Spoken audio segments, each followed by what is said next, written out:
I guess the first question are tactics to get there. And just as the destruction of apartheid in South Africa essentially became an economic campaign, yes, I guess the first question is how we're going to get there. And just as the tactics that were used to dismantle apartheid in South Africa were primarily economic, I'm wondering if you could explicate a little bit about what you see as those forces of nonviolent forces of coercion that will bring Israel to a settlement. Well, so far, and our experience is relatively limited, I think, there hasn't been an organized mass movement or even a sophisticated movement that's been trying to reach a public.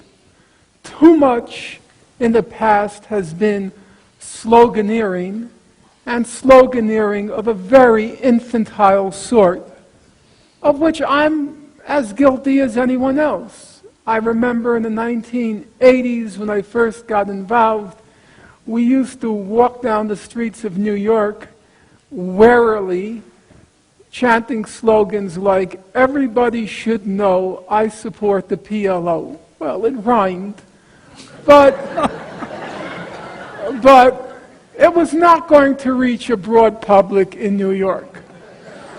Actually, the challenge was not to get killed between the beginning and the end of the demonstration. It was a kind of death wish slogan.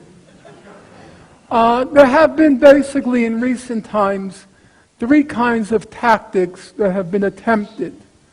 One you can call trying to use the law. And the apogee, the peak of that tactic came after the Goldstone report, the report which indicted Israel or alleged that Israel had committed significant war crimes and crimes against humanity during its attack on Gaza in 2008 and 9. And the basic form it took was using the provision in international law, which is called universal jurisdiction. Namely, there are certain crimes which, if committed, any national government can prosecute them, even if they weren't committed by a national of that country. And so Israel had a very hard time, and they were very worried, because none of their representatives, none of their, so to speak, ambassadors, were able to travel anywhere because all of them were de facto war criminals. And that put a real fear in the hearts of the Israelis. Unfortunately, that tactic kind of expired with Richard Goldstone's infamous recantation. The second tactic that's been tried with some success has been various forms of nonviolent civil disobedience. The peak of that tactic came with the Mavi Marmara, the vessel which attempted to breach Israel's illegal blockade of Gaza, and in the course of which 9 passengers were martyred. That shined a very bright light on Israel's egregious crimes against the people of Gaza. That tactic also reached, I won't call it a dead end, but its success largely depended on the backing of a strong state, in this case Turkey, which, because it was a vessel, the Mavi Marmara, holding mostly Turks, and all 9 passengers were Turks. One of the 9 was an American and a Turk, dual citizenship. Turkey played a very forceful role in holding Israel accountable for the killings on the Mavi Marmara. But the next year, namely this past year, when it was an attempt to repeat that tactic, Turkey backed out at the last minute, and the tactic basically, it floundered. It didn't go anywhere. And the third tactic that's been tried goes under the heading of BDS, the boycott, divestment, and sanctions, which also has had varying amounts of success, not nearly as much success as it's sometimes claimed by its leaders and proponents, but certainly in certain cases it's proven to be effective. So I would say those are the three main tactics that have been tried so far with the varying amounts of success.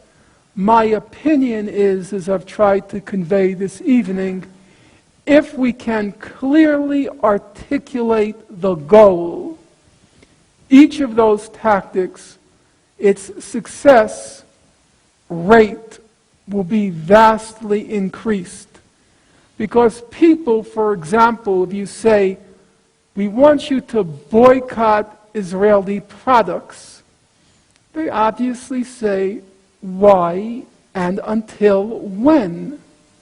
Why? Okay, because Israel is committing major crimes, human rights crimes and so forth. And then you say, until when? And when it comes to until when, the BDS movement or its leadership is kind of ambiguous about when. They say until Israel ends the occupation, that's clear. Until the Palestinian refugees have a right of return, that's clear. But then they tack on a third demand, until there's an end to Israeli apartheid, as they put it. And that's kind of ambiguous. When you say Israeli apartheid, are you talking about the dismantling of the system Israel has created in the occupied territories, which can, in my opinion, and not just my opinion, but the opinion of many people, I can list if you like, constitutes a system which is very much like apartheid. But ending in Israeli apartheid can also be interpreted as meaning dismantling Israel. And that's not going to fly.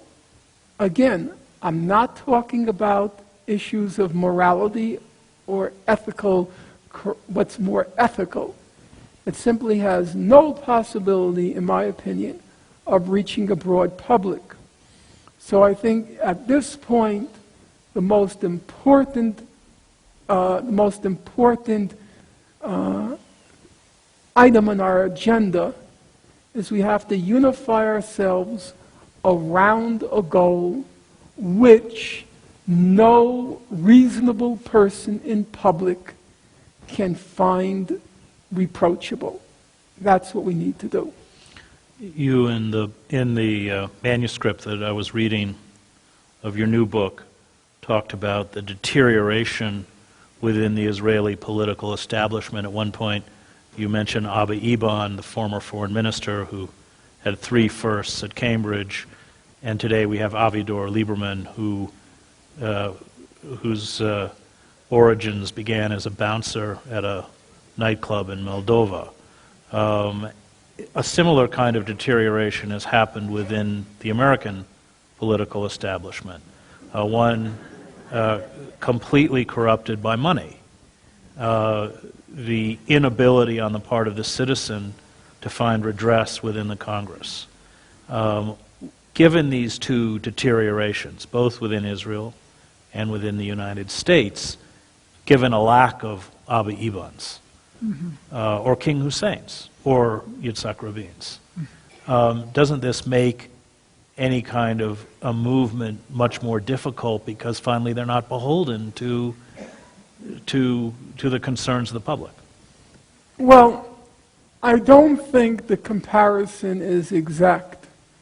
In the case of Israel, if you make broad generalizations, but in my opinion, generalizations which contain a kernel of truth, Israel now resembles, in its body politic, it very much resembles the Deep South during the Civil Rights Movement.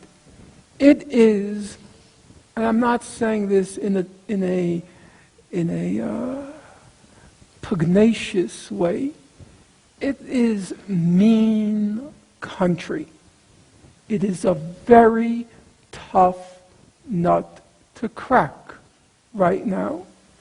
And in terms of comparisons, you can say the civil rights movement, its main dynamic was the demand of African Americans that the law of the land, in particular the Supreme Court decision Brown versus Board of Ed, the law of the land had to be enforced in the South.